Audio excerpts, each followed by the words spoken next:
আজ রাজ্যে কমিশনের ফুল বেঞ্চ ভোট প্রস্তুতি নিয়ে সোম মঙ্গল দফায় দফায় বৈঠক। আগামীকাল বিভিন্ন রাজনৈতিক দলের সঙ্গে বৈঠক রয়েছে। প্রতিটি রাজনৈতিক দলকে 15 মিনিট করে সময় দেওয়া হবে।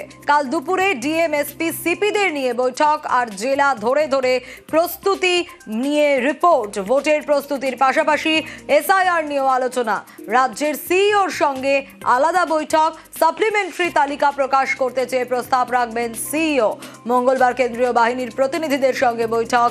ডিজিও মুখ্য সচিবের সঙ্গেও বৈঠক কমিশনের ফুল বেঞ্চের। বিএলওদের সঙ্গেও সাক্ষাৎ করবে কমিশনের ফুল বেঞ্চ। করবেন সাংবাদিক সম্মেলনও।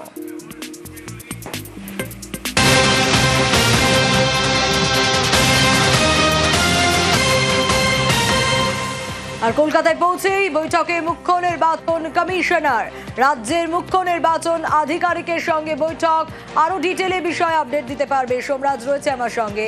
সোমরাজ, দেখো, আজ রাতেই কলকাতা পৌঁছাচ্ছেন দেশের মুখ্য নির্বাচন কমিশনার জ্ঞানেশ কুমার এবং কমিশন সূত্রে জানা যাচ্ছে পৌঁছেই রাজ্যের মুখ্য নির্বাচনী আধিকারিক মনোজ কুমার আগরওয়াল এবং স্পেশাল রোল অবজারভার সুব্রত গুপ্তর সঙ্গে বৈঠকে বসতে চলেছেন দেশের মুখ্য নির্বাচন কমিশনার জ্ঞানেশ কুমার।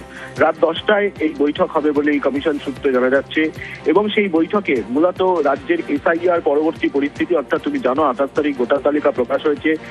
এখনো আন্ডার অ্যাডজুডিকেশনের তালিকা রয়েছে 7 লক্ষেরও বেশি ভোটার, যার মধ্যে 8 লক্ষেরও বেশি নিষ্পত্তি এখনো পর্যন্ত রয়েছে, 52 লক্ষ বাকি রয়েছে নিষ্পত্তি হতে।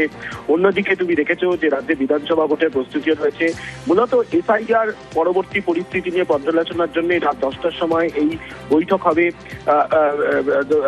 একটি 5 তারা হোটেলে বলে এই কমিশন সূত্রে জানা যাচ্ছে।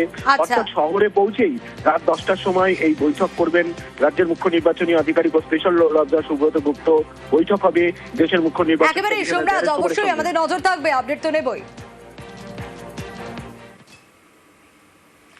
এসআইআর এর পরে ভোটার তালিকা থেকে নাম বাদ গিয়েছে।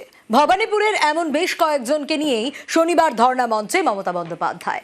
এসআইআর নিয়ে তৃণমূল নেত্রীর সুর সপ্তমে। ভোট চোর বিজেপি, ভোট লুট বলছে ঝুট।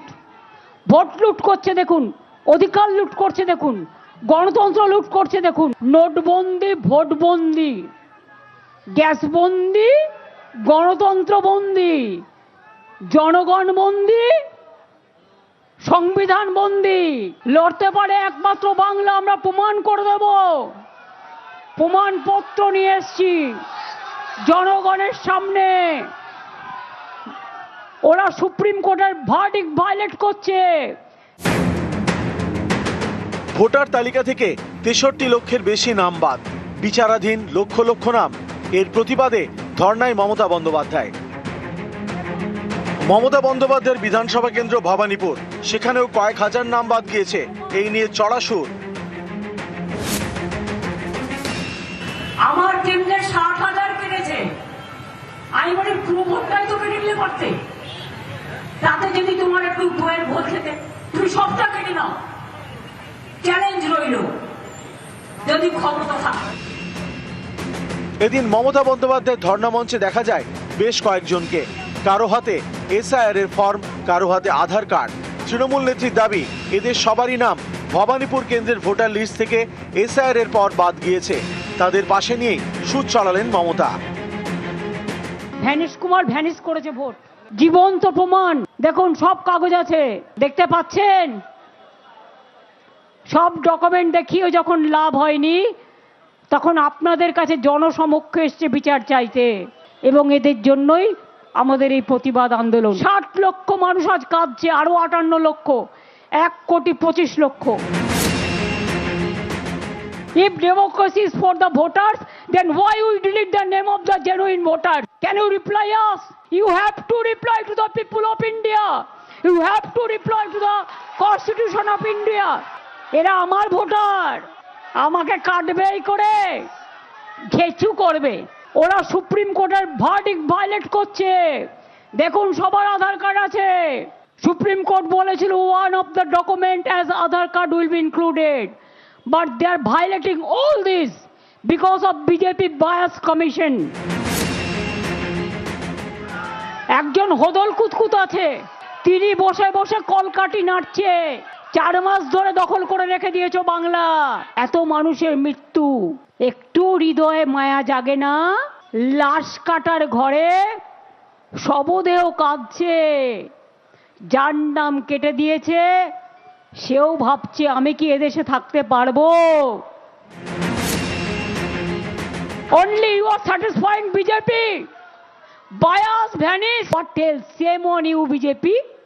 And shame on you, the bias people who are deleting genuine voters' name.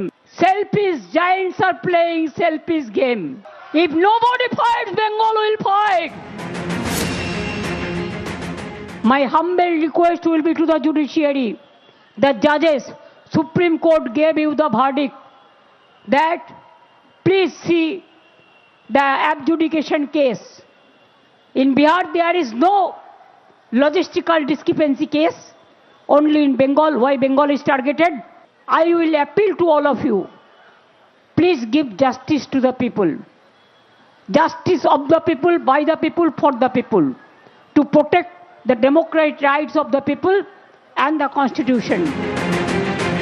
News 18 Bangla.